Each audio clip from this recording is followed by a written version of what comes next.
Welcome to Workplace Psychology with Dr. Martha Grajdek. I'm Dr. Martha Grajdek. This podcast examines a wide variety of work-related issues through the lens of industrial and organizational psychology. And while many of the topics discussed here may be seen as intended for white-collar employees and their employers, in reality, the ideas presented here are applicable across organizations and industries. Additionally, many of the topics discussed here may be applicable outside of the workplace. I encourage you to examine what's presented here, apply what makes sense to you, and simply discard the rest. A healthy level of psychological ownership at the workplace can be a very positive thing, both for the organization and for the employees.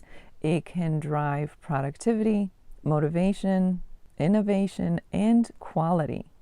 However, when left unchecked, when allowed to run amok, so to speak, it can turn into an unnecessary burden. It can become an unpaid sense of too many responsibilities. Let's start by defining psychological ownership.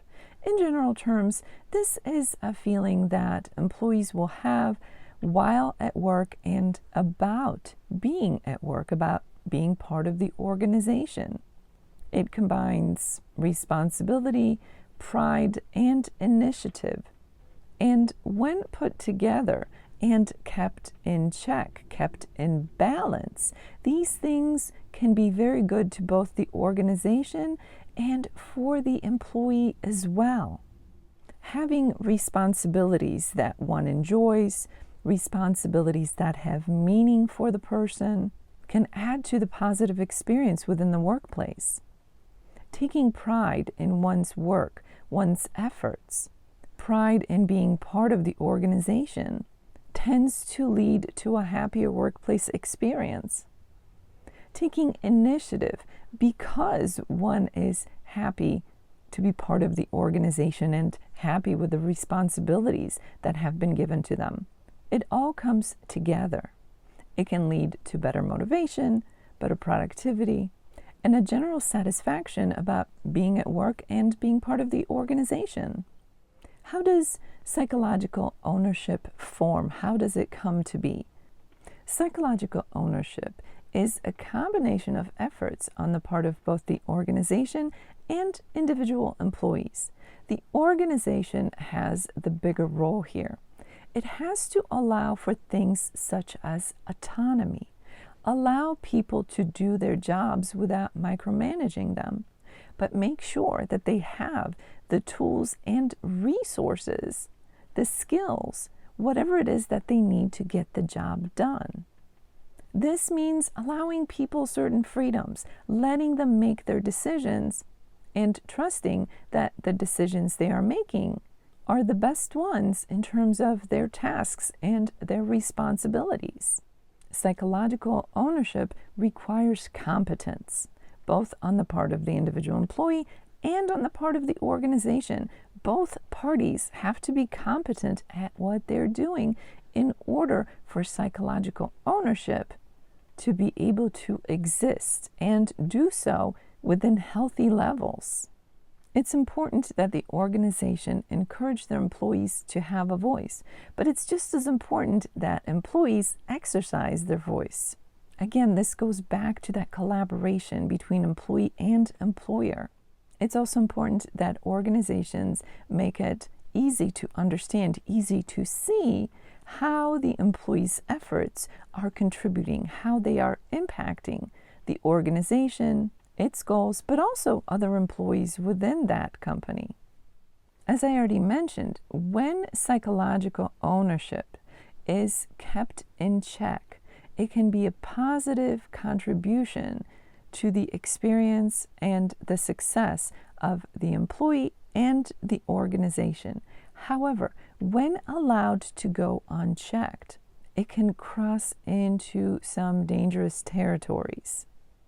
Sometimes employees will take on too many responsibilities and end up being overworked as a result of what started out as psychological ownership with all the right intentions.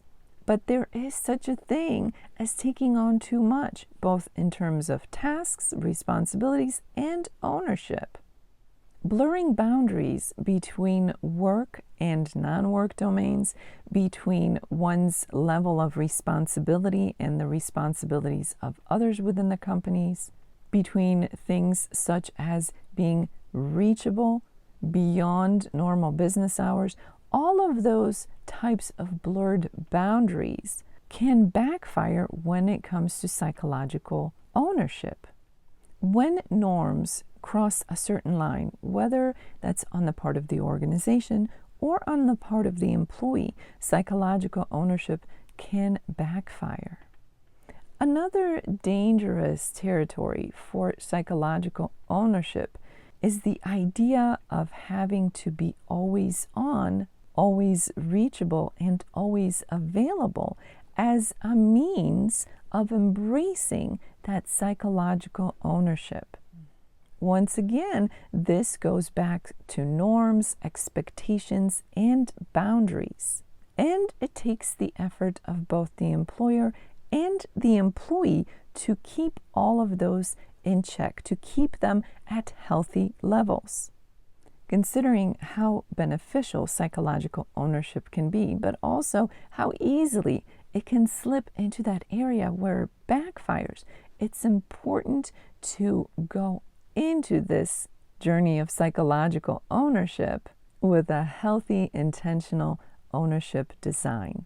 What does that design look like? Let's start with a fair workload, a fair amount of responsibilities. Just because somebody feels psychological ownership at the workplace does not mean that they should take on too much. The organization is ultimately responsible in terms of every employee's workload. This is something that should be clearly defined and kept in check. Having clear decision rights can make it so much easier to embrace psychological ownership without crossing lines, without crossing boundaries, and allowing that to backfire. Employees should not have to cross into decision-making that is not theirs. It's up to the organization to have clear decision-making rights or policies. As an employer, it's your responsibility to recognize employees for their efforts and the impact, the contribution that they are making to the organization. Recognizing employees' contributions allows the organization to define the employee's level of responsibility on an ongoing basis. As an employer, you have to make sure that your employees have a protection for their recovery. Allow people to have time off from work, not just in terms of holidays or time off, but also after the end of the workday. Make it a policy, make it a practice, make it a norm that once work is finished, people should not be reachable. They should not be responsible. They should be allowed to have time to recover from their workday. Make this part of your culture as well. Don't reward people who work too much or remain connected to their job after hours or during holidays or time off, but rather reward a healthy balance between work and personal lives, where recovery, health, and well-being are taken seriously. While policies are a great start, leadership behaviors can make or break the value of such policies. Managers must lead by example. Practice what you preach and don't expect more of your people than you would expect of yourself. Allow people to have true autonomy. Give them control over how they achieve their tasks, how they complete their work. Give them the freedom and the support that they need.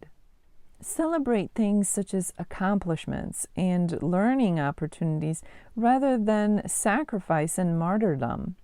Support people striving to have a healthy balance in their life rather than devoting their entire existence to the organization.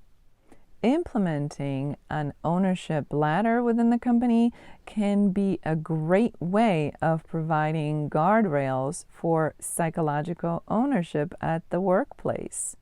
This means establishing clear boundaries regarding what decision-making power employees have at different levels.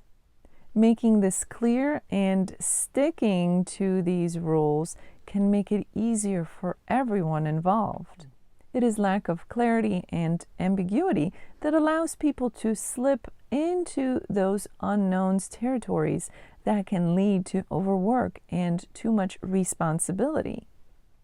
Once again, psychological ownership can have tremendous benefits for both the organization and its employees, but only when it is kept at a healthy level. And keeping psychological ownership at a level that is beneficial to everyone is the responsibility of both the employer and the employee. Only through collaboration and clear policy can psychological ownership truly serve everyone involved. As this episode comes to an end, let's review what was discussed. Psychological ownership combines the feelings of responsibility, pride in one's work, and initiative. It can lead to improved workplace experiences, better motivation, better productivity, and is generally considered to be beneficial for both employee and employer. However, when left unchecked, psychological ownership can backfire. It can turn into unpaid responsibilities and a lack of balance between work and personal life. While organizations are ultimately responsible for healthy psychological ownership designs, employees have to be willing participants and willing contributors in order for psychological ownership to be a successful endeavor at the workplace. And while clear and definitive policies are critical, leadership behaviors can truly make or break those policies.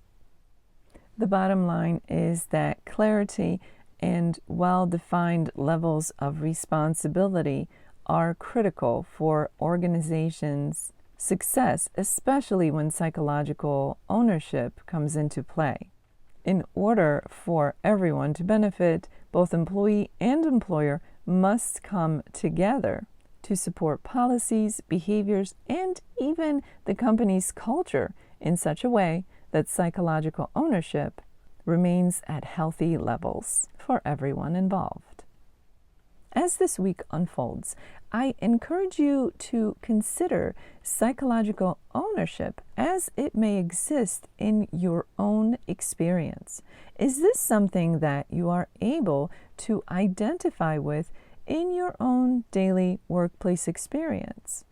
Is your sense of psychological ownership at a level that would be considered to be healthy and beneficial? Or have things been taken beyond what is reasonable? This is a good time to review where you stand in terms of psychological ownership and whether or not this is a good time to seek out some changes and modifications. I encourage you to take what you've learned from this episode and combine it with an open and honest dialogue, one between employee and employer. This is a good way to begin steering psychological ownership in a direction where it will result in benefits for everyone involved.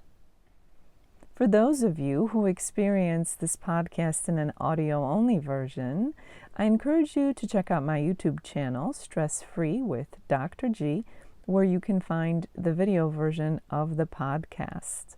While you're there, check out some of the other videos. They focus on stress management.